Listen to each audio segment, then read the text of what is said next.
Yeah, yeah. This nigga got Q Man back. My reaction is, feel me? Next on deck, we got the story of 1090 Jake. Let's get into it, yeah. 90. They used to call 1090 Jake when me and him were together in Florida prison. They used to call him Sweet Cheeks, but I knew him, intimately. I'm getting embarrassed. And I used to call him my little stinky cheddar cheeks, but that's a different story than Florida boys stink. But that's okay. Love is love, Republicans. Shut up. Yo, today on Famous Criminals, we are talking about 1090 Jake or 1090 Jake.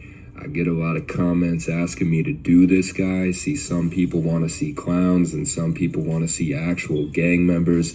This dude is obviously solid. I fuck with this Boston accent. Where I live, everybody sounds like they're bored, and these Boston dudes are like, hey, you fucking walk in the park, fucking ass hammer. I mean, maybe that's New York, but still, God knows if I ever get arrested, he might make a video about me like, YouTube asshole gets arrested for fucking in a bathroom. I get Boston and New York mixed up a little bit, but That's 1090 Jake? From the beginning, he was born in Massachusetts, then he moved to North Tampa. As a teenager, he would become a youth offender, go to juvie. I can't find any information on what exactly he went to juvie for, so it must have been cleared, and Jake has not really talked about it that much. Now, Jake would join the Bloods as a teenager. It said so on his paperwork. And anyone of any race can join a gang. It doesn't matter if you're black, white, Asian, or normal, as long as you're capable of doing crimes. And Jake would get a felony assault in juvie, meaning he beat somebody to the point where they were hospitalized. And according to Jake himself, he was investigated in a fucking shooting and he beat a firearm case. And this was all before he was 18. So after he turned 18, an older person was really nice to him, took him to a gun range, and this guy was like a father figure to 1090 Jake. And Jake saw that this guy had a bunch of guns, and he decided to rob him, He was successfully able to break into his house. He was with his friend. They took the guns and they left. I mean, they took some other shit too. He later got busted with the stolen guns. Somebody called the cops on him because they thought he was jacking shit. His accomplice apparently snitched on him. The cops knew everything, and he was sentenced to 3 years in jail. I mean, it's hard to believe this guy used to be 161 pounds. I mean, no disrespect, bro, but he got pretty heavy. Anywho, after getting released from jail, he moved to Massachusetts.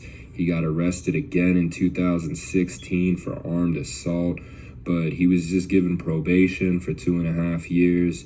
He would later become famous because he did interviews describing his prison experience, like getting slashed by cellmates and a bunch of crazy fights and shit.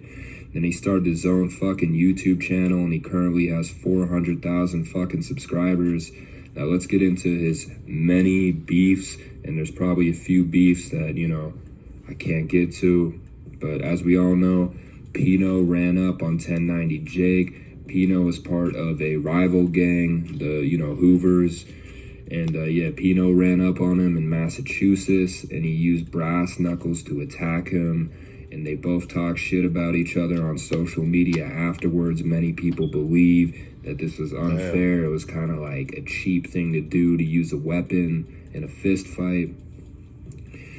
Okay, his next beef is this fucking guy named K-Frog TV. He honestly looks like a beta version of 1090 Jake. Apparently, they used to be friends until Jake found out he had bad paperwork. See, this frog guy snitched. So Jake stopped talking to him and he released his paperwork. Why did K-Frog diss me? I don't know where he dissed me at. I haven't really been watching any of his shit, but I wasn't unaware of me being dissed because while I was on live, K-Frog DMing me like, hey, my dog outside with the red hat ain't hard to find, da-da-da. You know what I'm saying? So, and we spoke right after the shit happened. Oh, he got the marks on his head? I ain't talked to him in a minute since I dropped the K-Frog paperwork video and the Pino paperwork video. I wasn't talking to Frog after that. I fell back off of all the bullshit because everything was just drama revolving around. But motherfuckers said they finna drive up to Boston. It's like, okay. Well, I stay right here. You already know Big Mike. Yeah, I hit that 40K. You know, Yes, dude. majority of these other YouTubers out here buying motherfucking subscribers, buying likes, buying views. Y'all go check out boostwolf.com. Y'all go look at that shit. Boy, people buying them things these days. Boy, $4 for 1,000 views. $5 for 50 subscribers. People are buying them shits, man. I'm stacking my shit from the ground up. But fuck 1090 Jake. That's what I say. Fuck him. Big fake pussy. I'll throw that out there one time. How about that one? Since niggas want to sneak this. Niggas. Hear me? But, yeah, so, you know, And in this video, K-Frog is trying to paint a picture that 1090 Jake is buying subscribers and views on a website named BoostWolf, and he named the website BoostWolf. And my question to K-Frog is, how do you know about that website? It's just like saying some people watch midget porn, websites like Elf Gangbang. Not me, though. It's suspect that you named the website, right?